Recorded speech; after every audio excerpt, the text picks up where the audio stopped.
मी बोरकर गुरुजी, विश्व ज्योतिषाचार्य, ब्रह्मांड ज्योतिष कार्यालय, मुक्काम पोस्ट रावेर, जिल्हा जळगाव, महाराष्ट्र। रावेरचा पिनकोड नंबर आहे 425508 आणि माझा मोबाईल नंबर आहे 9850015558। व्हॉट्सअप नंबर हाच आहे माझा 9850015558। आपणाला माहिती मला टाकायची असेल, व्हॉट्सअपवर सेवा देण्याचं कार्य सुरू झालेलं आहे, परंतु मला अगोदर मोबाईल करावा, कारण आपली समस्यानुसार मला कोणती माहिती हवी आहे याचं मी मार्गदर्शन करेल आणि आपण त्याप्रमाणे व्हॉट्सअपवर मार्गदर्शन माहिती टाकावी। 2-3 दिवसाच्या आड किंवा दुसऱ्याच दिवशी जसं मला सवड मिळेल तसं मार्गदर्शन आम्ही करतो। पहिलं पान जे असते तुमचं स्पष्टीकरणाचं, तुम्ही जी समस्या असेल तेच ग्रहगोलाच्या साक्षीने संकेतानुसार, आणि दुसरं पान असते उपासनेचं, आणि त्याच्या उपर आपल्याला कळावं म्हणून मी व्हॉइस मेसेज सोबत देत असतो वर्तमान स्थितीत। 3 यंत्रसिद्धी देण्याचं काम सुरू झालेलं आहे, अभिमंत्रित करून आता नुकतीच आलेली आहे। आपल्याला प्राणप्रतिष्ठा किंवा अभिषेक करण्याची गरज नाही, फक्त आपल्याला 3 यंत्र ही व्हॉट्सअप आपल्याला काच फ्रेम करावी लागेल आणि सर्वांना दिसेल अशी लावावी लागेल। लॅमिनेशन किंवा अशी लावता कामा नये। श्रद्धा असेल तरच आपण हे मागवावी, श्रद्धा नसली तर मुळीच मागवू नका, कारण मग इतरांना ते कमी पडतील। कारण इतरांना मग त्यांनी मागणी केली आणि माझ्याजवळ यंत्र नसेल आणि जे तुमच्याजवळ असेल आणि तुमची श्रद्धा नसेल तर मग त्यांचा श्रद्धेचा भाग हा आपला हिरावला जातो। म्हणून तसं करू नका, श्रद्धा ठेवावी, यश मिळते। मंदिरात जाताना आपल्याला परमेश्वर देईल की नाही देईल, लाभ होईल की नाही, आपण असं बघत नाही। तीर्थयात्रा करताना, पूजापाठ करताना, नमस्कार करताना आपण जे काही आदानप्रदान करतो श्रद्धेविषयी, तर श्रद्धा पूर्ण असेल तर आपल्याला यश मिळते, त्याबद्दल वाद नाही। श्रद्धा जिथे नसेल तिथे मग व्यवहार होतो, तिथे स्वार्थ असताना स्वार्थाच्या ठिकाणी फलप्राप्ती होत नाही। आजचा विषय आपण करण्यापूर्वी माझी पत्नी स्वर्गीय सौ निर्मलाबाई बोरकर यांना अभिवादन करूया आणि आजच्या कार्याला सुरुवात करूया। आजच्या कार्याचा विषय हा विवाहच आहे, कारण वर्तमान स्थितीमध्ये फार झपाट्याने घडामोडी होऊन राहिलेल्या आहे विवाहाच्या बाबतीत। काही विवाहाच्या बाबतीत अशा दुर्घटना माझ्या दृष्टिक्षेपात येत आहे, माझ्या संबंधित काही मला आठवणीत आहे, स्मरणात आहे, असं नव्हे तर त्या नुकत्याच घडलेल्या आहे, ताज्या आहे, म्हणूनच तुम्हाला सांगण्याचा मी प्रयत्न करत आहोत।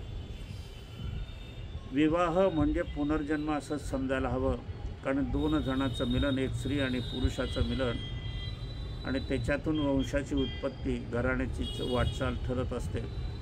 म्हणून स्त्री चांगली मिळायला हवी, पुरुष चांगला मिळायला हवा, दोघांची संस्कृती हवी, सांसारिकरित्या एकत्र व्हायला हवं, मनाने एकत्र यायला हवे, भावनेने एकत्र यायला हवे। म्हणून आपल्याला या ठिकाणी आहे संस्कार आणि संस्कृती, हे 2 गोष्टी आपल्या संसारात असायला हव्या।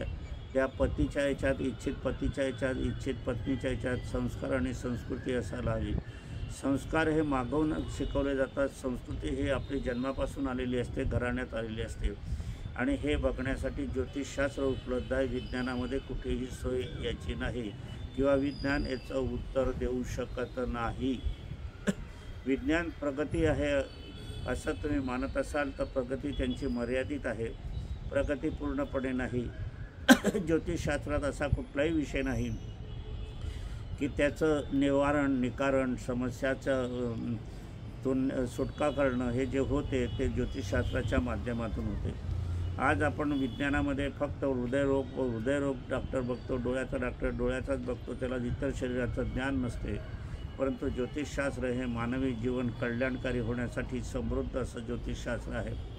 विवाहाच्या बाबतीत आपल्याला बघायला हवं, विवाहापूर्वी आपल्याला पत्नी कशी मिळणार आहे, आपल्याला पती कसं मिळणार आहे, हे आपण जन्मकुंडलीच्या माध्यमातून जर साकारलं तर आपल्याला परिपूर्ण माहिती, सत्यतेकडे आपण अधिकाधिक जात असतो। आता या ठिकाणी आपल्याला नुसतं विवाहाच्या बाबतीत नाही तर विवाहाच्या सोबत आपल्याला आरोग्य पण बघावं लागते. पत्नी जी आपल्याला इच्छित मुलगी मिळणार आहे पत्नी म्हणून, इच्छित मुलगा मिळणार आहे वर म्हणून, पती म्हणून, तर त्यांचं आरोग्य कसं काय आहे, त्याची संस्कृती कशी, त्याचं अंतर्मन कसं काय आहे, तो व्यसनाधीन आहे का त्याचं आणखीन दुसरीकडे त्या स्थळाचं प्रेमयोग आहे का घटस्फोट झालेला आहे का, अल्पायुष्य आहे का, पूर्ण आयुष्य आहे का, एखादा गुप्त रोग आहे का. आता एड्ससारखं प्रसारण फार आहे, कारण मागच्याच महिन्यामध्ये मी सांगितलं त्याला दुर्धर आजार रोग आहे, तो कधी दुरुस्त होणार नाही, मृत्यूचं लवकरात लवकर आहे, कारण विज्ञानामध्ये याचं औषधोपचार पण नाही आहे. आणि त्यामुळे त्याला एड्स झालेला होता आणि एड्स झालेला असताना मग संसाराला सुरुवात झाली. मग त्या पत्नीला पण एड्स झाला आणि दोघंही आज अस्तव्यस्त स्थितीमध्ये दोघांचंही मरण झालेलं आहे. म्हणून हे बघायला हवं आपल्याला. विज्ञान हे तुम्हाला नाही सांगू शकणार. कालांतराने रोग उत्पन्न होतो, कालांतराने पांढरं कोड उत्पन्न होते, कालांतराने लेप्रेसीसारखे कोडसारखे उत्पन्न होते. काही नपुसकं असतात, विरक्त भावनेचे असतात, काही व्यसनाधीन असतात. याची उकल जर आपल्याला करायचं असेल तर जाणकार ज्योतिषाकडनं आपण आपली कुंडली काढून घेणं आवश्यक आहे. कुंडली ही जन्माक्षर लिहिलेली, जन्मांक लिहिलेली अगदी असत्य असते. कॅम्प्युटरची कुंडली असत्य असते. कॅम्प्युटरच्या माध्यमातून तुम्ही गुणमिलन करण्याचा प्रयत्न केला तोही असत्य असतो. त्याच्यात जे भरलं असेल तेच बाहेर येईल, ज्याच्या बुद्धीने भरलं असेल तेच बाहेर येईल, लक्षात ठेवा. आणि जाणकार ज्योतिष हा आपल्याला नुसतं गुणमिलन करत नाही, कुंडलीमिलन करतो. दोघांचंच आयुष्याचा प्रश्न बघत असतो, दोघांचं जीवन आयुष्याचा प्रश्न तिथे बघावा लागत असतो. संसारानंतर लाभ होणार आहे का, भाग्य उजळणार आहे हे बघायचं असते का, हानं होणार आहे का, चोरी होणार आहे का, एखादा अफेअर असताना पळून जाणार आहे का, घटस्फोट आहे का, कोर्ट कचेरीच्या प्रसंगापासून जाणार आहे, हे पण आपल्याला बघायला हवं असते. असं असताना पुढे हे बघत असताना आजही विवाह ही एक आपण कशासाठी करतो तर वंश विस्तारासाठीच करतो, एवढं मात्र नक्की आहे. म्हणून वंश होणार आहे की नाही हे पण आपल्याला बघायला हवं असते. याच्यासाठी मात्र पूर्ण कुंडली करून घेणं आवश्यक आहे. तात्पुरतं आपण बघितलं त्याच्यातून प्रश्नाची सुकळ पूर्णपणे होत नाही, हे लक्षात घ्या. तात्पुरत्या प्रश्नातून आपल्याला मार्गदर्शन जरूर मिळत नाही असं नाही, परंतु परिपूर्ण मार्गदर्शन कुंडलीमध्ये अधिक मिळते, एवढंच मात्र नक्की आहे. असं असताना दोघांच्या कुंडल्या जर आपल्याजवळ तयार करून घेतल्या. आता आपल्याला समजा एखादी मुलगी माझ्याकडे आली, एखादा मुलगा माझ्याकडे आला आहे आणि मी त्यांना सांगितलं की कुंडली मिलन करून विवाह करायचा आहे, तर मग त्यावेळेला कुंडली लागेल ना. मग त्याच्यासाठी आजच कुंडली आपण करून घ्या आणि येणारं स्थळ ज्या वेळेला येईल त्यावेळेला आपण मग त्यांची कुंडली काढून दोघांच्या कुंडलीचं मिलन करून आपल्याला मग फारसा वेळ लागणार नाही, कारण कुंडली काढायलाही वेळ लागतो. आज कुंडली तयार करणारे ज्योतिषी फार मुठभर आहे, जास्त ज्योतिषाची संख्या नाही, हेही पण तुम्हाला सांगावंसं वाटते. विवाहाच्या कुंडलीवरून आपल्याला विवाह समजतो, अभ्यासाच्या कुंडलीवरून अभ्यास समजतो, विद्येच्या कुंडलीवरून विद्या समजते, रोजगाराच्या कुंडलीवरून रोजगार समजतो, व्यवसायाच्या कुंडली असले तर व्यवसाय आपल्याला समजतो, आरोग्याच्या कुंडलीवरून आपल्याला आरोग्य कळते, विवाहाच्या कुंडलीवरून विवाह कळतो, शरीराच्याकडून शरीर करतो, स्वभावाच्या कुंडलीवरून आपल्याला स्वभाव करतो, म्हातारपणाच्या कुंडलीवरून जीवन उत्तरार्ध कसं जाणार आहे हे आपल्याला कळते. मृत्यूसुद्धा आपल्याला कळत असतो, हे लक्षात घ्या. माझ्या पत्नीचा मृत्यू कारण माझ्या कुंडलीमध्ये पत्नीचा मृत्यू होईल हे अगदी स्पष्टपणे सांगितलं गेलेलं होतं. तिच्याही कुंडलीमध्ये तिला सौभाग्यवती योग होता, म्हणून ती सौभाग्यवती योग केला. माझ्या संपूर्ण घराण्यामध्ये 8 पिढ्यामध्ये आमच्याजवळ कुंडली आहे, त्या सगळ्या स्त्रिया विधवा झालेल्या आहे. माझी आईसुद्धा विधवा झालेली आहे, पण माझी पत्नी सौभाग्यवती तेव्हा मरण आलेलं आहे.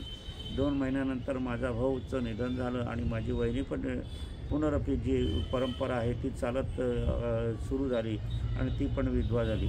म्हणून विधवा योग पण आपल्याला बघायला हवा असतो, सौभाग्यवती पण योग आपल्याला बघायला असतो. आता हे ग्रहयोगाच्या माध्यमातून आपल्याला कळत असताना मात्र कर्माचं स्थान आपल्याला कुंडलीतून शोधायला हवं.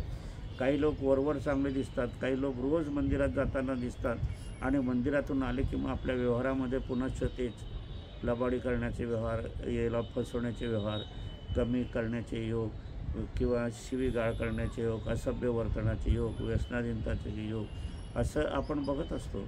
परंतु जर आपण मंदिरात नाही गेले, देवपूजा पण नाही केली, पण कर्म तुमचं स्वच्छ असलं, तुमचं आचरण स्वच्छ असलं, तरीच आपल्याला ईश्वर हे तुमच्या पाठीशी उभे राहतात एवढं मात्र नक्की. ईश्वर कणाकणात आहे, घराघरात आहे, तुमच्या शरीरातसुद्धा ईश्वर आहे. मग मनामध्ये ईश्वर आहे, भावनेमध्ये ईश्वर आहे, श्रद्धेमध्ये ईश्वर आहे, वागण्यात ईश्वर आहे, चालण्यात ईश्वर आहे, बोलण्यात ईश्वर आहे, व्यवहारातसुद्धा आपण ईश्वर ठेवायला पाहिजे. तर आपण आहे आता त्याप्रमाणे आपण नातू असला तर नातवाच्या दर्जाने वागायला हवा, मुलगा मुलाच्या दर्जाने वागायला हवा, सुनबाई सुनबाईच्या दर्जाने वागायला हवी. आईवडिलांचं स्थान तर हे महान आहे. 33 कोटी देवापेक्षाही आईवडिलांचं स्थान मोठं आहे. हे आपल्याला गणपतीने दाखवून दिलेलं आहे. गणपतीने आईवडिलांचा नमस्कार केला आणि सगळ्या जगाचं पुण्य त्यांनी मिळवलं आणि सर्वप्रथम पूजनाचा माळ आईवडिलांच्या नमस्कारातून त्यांना प्राप्त झाला. हे लक्षात घ्या. तुम्ही गणपती स्थापना करता, गणपतीचं पूजन करतात, चतुर्थी व्रत करतात आणि अथर्वशीर्ष वाचतात, गणपतीची आरती करतात आणि गणपतीच्या मानाप्रमाणे गणपतीच्या सांगितल्याप्रमाणे घरात तुमचं आचरण नसते तर मग काय होणार आहे. शंकराच्या महादेवाला तुम्ही जातात, महालक्ष्मीच्या मंदिरामध्ये जातात, रामाच्या मंदिरामध्ये तुम्ही जातात, अनेक ठिकाणी तुम्ही जात असताना देवांचं आचरण जे आहे, ईश्वरांचं आचरण आहे, त्याच्यामध्ये तुम्ही घरामध्ये असं जर वागत असाल तर तुम्हाला ईश्वर बघेल. नाही तर हे नुसतं नाटकं आहे. त्याच्यातून तुम्हाला कितीही तुम्ही काही केलं, पूजा अर्चा केली, लाभ केलं, व्रतही केलं तरी लाभ मिळणार नाही. कारण परमेश्वरालाही कळते ना की यांचं घरामध्ये आचरण बरोबर नाही आहे, यांचे आईवडिलांचे यांचं आचरण बरोबर नाही आहे, सासू सासऱ्यांचे याचं आचरण बरोबर नाही आहे, मुलांचे यांचं वागणं बरोबर नाही आहे, मुलांच्या इच्छा या पूर्ण करू शकत नाही आहे. घरामध्ये सगळं लफालफी चाललेलं आहे, सगळे चोरून व्यवहार चाललेले आहे, गुपित व्यवहार चाललेला आहे. काही लोक हॉटेलमध्ये जातात, घरी काही जे राहतात म्हातारे कुत्तारे ते त्यांच्यासाठी शिळं पाकं खिचडी खाऊन गुजराण करावी लागतात. असं ज्या वेळेला हे कळत न होणारे पाप असतात हे कर्मगतीमध्ये नोंदवले जातात आणि हे कर्मगतीमध्ये बदलवण्याचा अधिकार 33 कोटी देवांना तर मुळीच नाही आणि महाराजांना पण त्याच्यामध्ये नाही. मग तुम्ही कितीही महाराज असो त्यांना तुमच्या कर्मामध्ये हात घालण्याचा अधिकार मुळीच नाही. मी अनेकांना सांगतो की तुम्ही स्वाध्याचे आहात, तुम्ही बैठकीला जात आहात, केंद्रामध्ये स्वामी समर्थाच्या केंद्रामध्ये जात आहात, तर तिथल्या लोकांनी हे फॉर्म भरून घ्यायला पाहिजे. सासू सासऱ्याविषयी कसं वागायला पाहिजे, आईवडिलांशी कसं वागायला पाहिजे याची शिकवण तिथे द्यायला पाहिजे ना. दुसरं तुम्ही वाचन करता, धार्मिक वाचन करून घ्यायचं, पण पहिलं आचरण शिकवा ना. आचरण शिकवा, संस्कृती तेव्हा संस्कृती तयार होईल ना. संस्कार तुम्हाला करायचे आहे तर आईवडिलापासून नमस्कारापासून संस्कार करायला पाहिजे ना. तुम्ही ईश्वराच्या मंदिरात जाऊन तिथे नमस्कार केला, साष्टांग लोटांगण घातलं, तुम्ही 1000 फेऱ्याही मारल्या आणि घरच्या आईवडिलाचा नमस्कार करून तुम्ही निघाले नाही तर तुम्हाला ते पुण्य प्राप्ती होणारच नाही. म्हणजे शर्यत आहे. संशोधन करा तुम्ही. काही वेळेला काय असते की 4 चौघं असतात, मुली असतात, सुनागिनं असतात, ते इतरांच्या वडीलधारांच्या नमस्कार करतात आणि आईवडिलांच्या सासू सासऱ्यांचा नमस्कार त्या बैठकीत करत नाही. आईवडील बोलत नाही, सासू सासरे बोलत नाही, पण कळातून मनातून तर मात्र दुःख होतेच की नाही. मनातून नाही दुःख जरी झालं, त्यांनी सोडून दिलं असलं तरी कर्मगती आंधळी नाही आहे, कर्मगती पाहणार आहे. आणि हेच आपल्याला हे इतरत्र तर तुम्हाला आहे, पण हे विवाहाच्या ठरवण्याच्या वेळेला सुद्धा हे कामास येते, हे लक्षात घ्या. आदर्श जर आपली वागणूक असेल, संस्कार असले, संस्कृती असेल तर तुम्हाला निश्चितच चांगली पत्नी मिळेल, तुम्हाला निश्चितच पती चांगला मिळेल. हे पण त्यासोबत आहे. येणारं स्थळ कसं आहे तुम्हाला माहीत नाही, आम्हाला माहीत नाही, परंतु ज्योतिषशास्त्र तुम्हाला सांगते. जाणकार ज्योतिष असला तर कुठल्या दिशेचं स्थळ मिळणार आहे, तुमच्या दोघांच्या वयामध्ये किती अंतर असणार आहे, स्थळाचा रंग वर्ण कसा असणार आहे, स्थळाचा स्वभाव कसा असणार आहे, कुठल्या दिशेचं असणार आहे, सासू सुनाचे संबंध कसे असणार आहे, अफेअर आहे का लव्ह मॅरेज आहे का प्रेमविवाह आहे. आता अफेअर म्हणजे वेगळं, लव्ह मॅरेज म्हणजे वेगळं, प्रेमविवाह वेगळं. शब्दशः आपल्याला तुम्हाला एकसारखं तुम्ही गिनती करत असले तरी वेगळं आहे. मी तर ज्योतिषशास्त्रात इतकं बारीक आहे की बुद्धी वेगळी आणि विद्या वेगळी. बुद्धीची देवता जी आहे ती गणेशाची आहे, विद्येची देवता ही सरस्वती आहे. देवता पण वेगवेगळे आहेत, पण हे बहुतांश बुद्धी बुद्धी बुद्धी बुद्धी करत असतात. विद्यालयाचं नाव दिलं जाते, बुद्धालयाचं नाव कोणीच देत नाही, बुद्धिवादाचं नाव कोणीच दिलं जात नाही शाळेत वेळेला.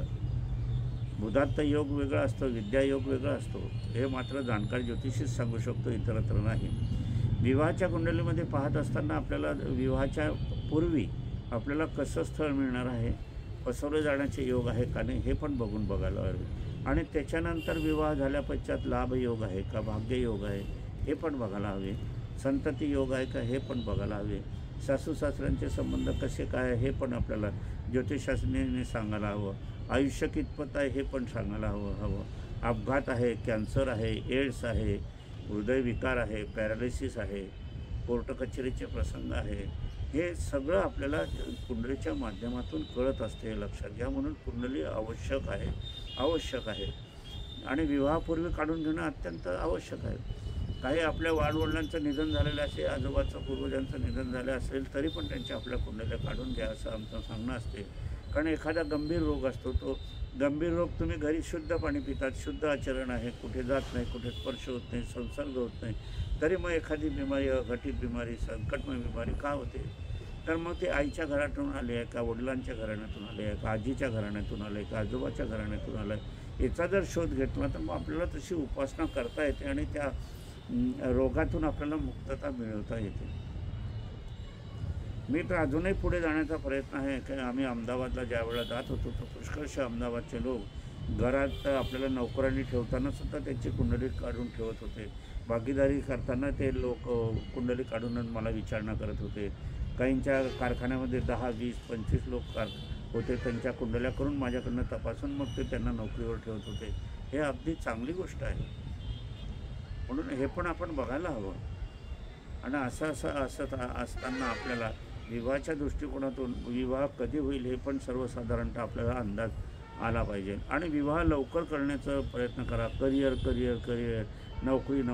मग वाढते वय होते आणि मग वाढते वय झालं तर मग वर्तमान स्थितीमध्ये मात्र विवाहाचा मात्र जिकिरीचा होतो, समस्या निर्माण होतो. म्हणून लवकर माझा विवाह हा 21व्या वर्षी झाला. माझ्या पत्नीचा विवाह 18 वर्ष पूर्ण झाल्यावर झाला. म्हणून मला 2 मुलं लवकरही झाली. आता मुलाचे मुलं एक डॉक्टर झाला, डेंटिस्ट झाला, MDS करतो आहे, दुसरा MBBSचा 4थ्या वर्षाला आहे, तोही MD करणार आहे. म्हणजे आजचं लवकर संसाराची गती प्राप्त होते हे आपल्याला घ्यायला पाहिजे. आपल्याला होते. आता माझे दोघंही नातू जे आहे ते डॉक्टरी विद्या शिकत असल्याकारणाने त्यांच्या कुंडलीमध्ये डॉक्टरी योग आहे. डॉक्टरी योग असताना त्यांच्या खालोखाल वकिली योग आणि पोलीस खात्याचा योगही होतात. पण तुम्हाला काय निवडायचं असेल ते निवडा. मग मुलांची इच्छा, त्यांची आईची इच्छा, मुलाची इच्छा याच्यानुसार त्यांनी ते डॉक्टरीकडे शिक्षण मार्ग केला, वळवला आणि त्यांनी ते यश दिलं. आपण हे बघत असतो. माझ्या मुलं ही 90-95 मार्क मिळवणारी होती. मधुकरा चौधरी अर्थमंत्री होते, त्यांची ताईबाई नावाची बहीण होती. इथे दांडेसाहेब होते आमचे टेलिफोन ऑफिसर, त्यांची ते नातेवाईक होते. माझे दोघंही मुलं ते घेऊन जाणार होते नोकरी लावण्यासाठी, परंतु नाही म्हटलं, ही व्यवसायाची कुंडली आहे, व्यवसायाला पूरक अशी कुंडली आहे. म्हणून ते आज त्यांचे एक अलंकार ज्वेलर्स आणि दुसरं विक्रम ज्वेलर्स म्हणून प्रख्यात दुकानं आमचे रावेरला आहे. म्हणजे आपण व्यवसाय करायचा का नोकरी करायचं हे पण बघायला हवे. शेवटी पैसा कमवणं हेच आहे. तुम्ही नोकरी करा, व्यवसाय करा, रोजगार करा, मजुरी करा, शेतीचा व्यवसाय करा, कुठलाही व्यवसाय करा, शेवटी पोट भरण्यासाठी, संसार करण्यासाठी पैशाची, संपत्तीची, लक्ष्मीची उपासना आपल्याला आवश्यक असते. म्हणून तो कुठल्या मार्गाने, सरळ मार्गाने मिळणार आहे आपण हे ते बघायला हवे असते. म्हणून त्याप्रमाणे मी माझ्या संसारामध्ये यशस्वी झालेलो आहे. आज माझं वय आता 76 पूर्ण होईल ऑगस्टमध्ये आणि 77 लागणार आहे. पण मी अजूनही प्रवीण आहे. माझी पत्नीची साथ मात सुटली म्हणून मी खचून गेलेलो आहे. एवढं शारीरिक ठरलं, मनानेही खचलो आहे.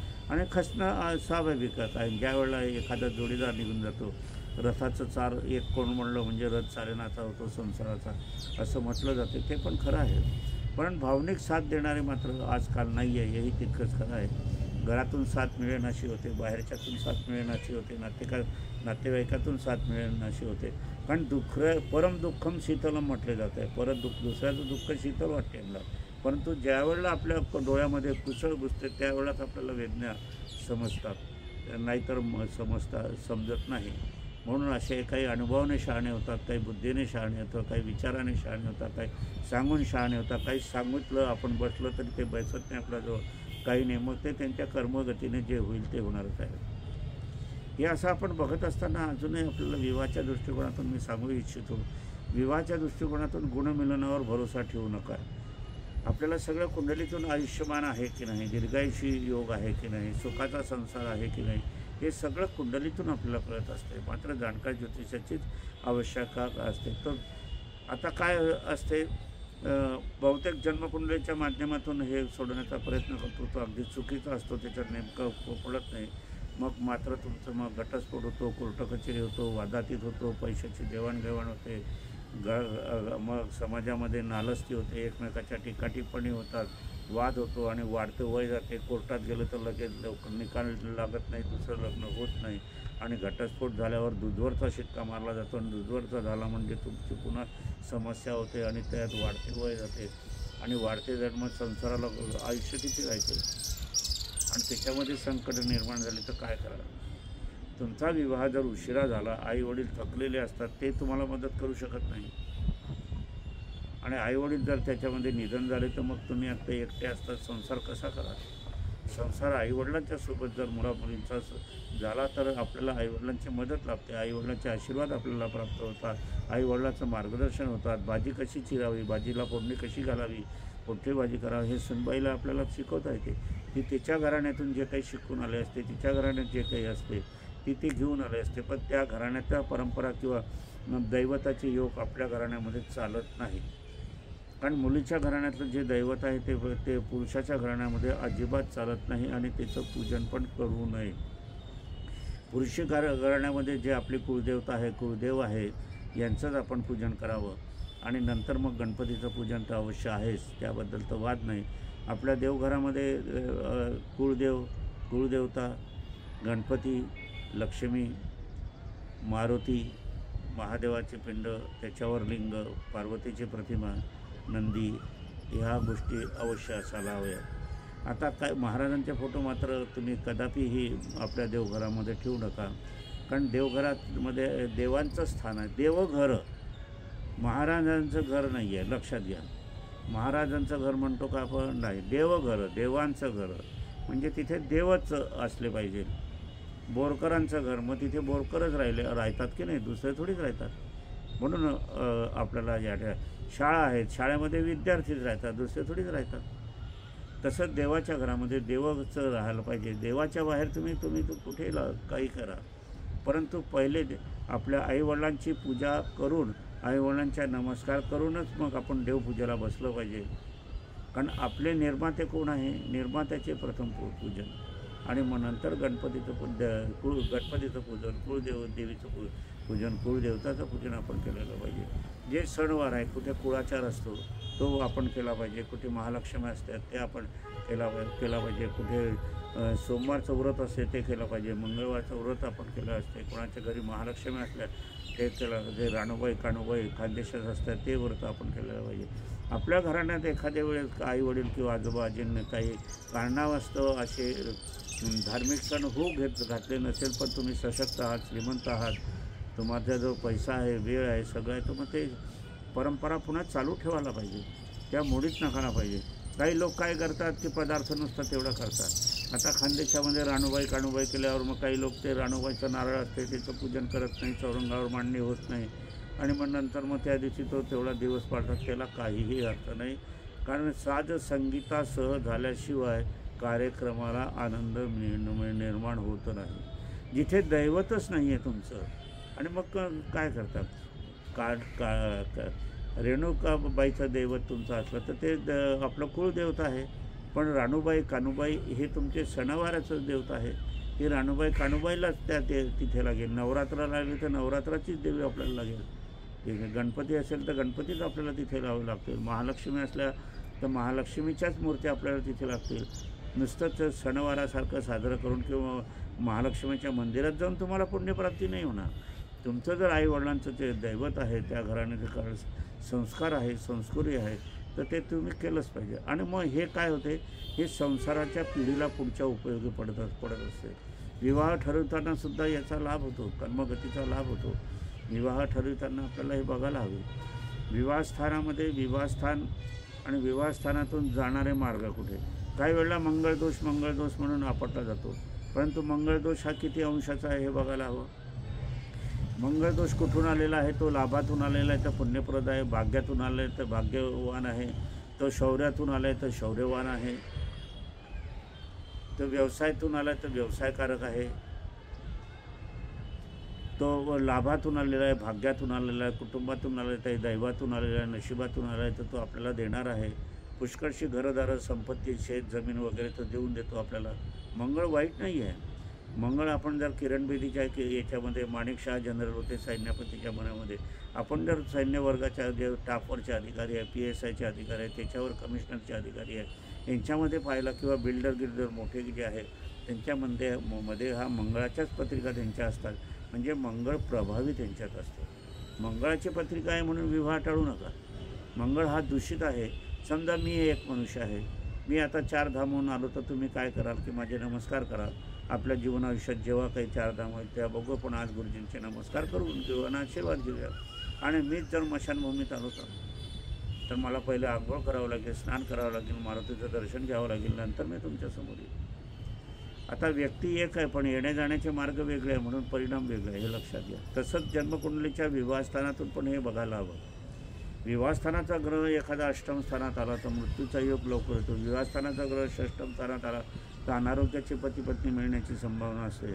विवाहस्थानाचा योग जर त्या मंगळ बुधाच्या योगात, शनी विरक्ताच्या योगात, चांडाळ योगाच्या योगात, स्फोटक योगात संततीस्थानी असले तर गर्भपात होण्याची संभावना होते.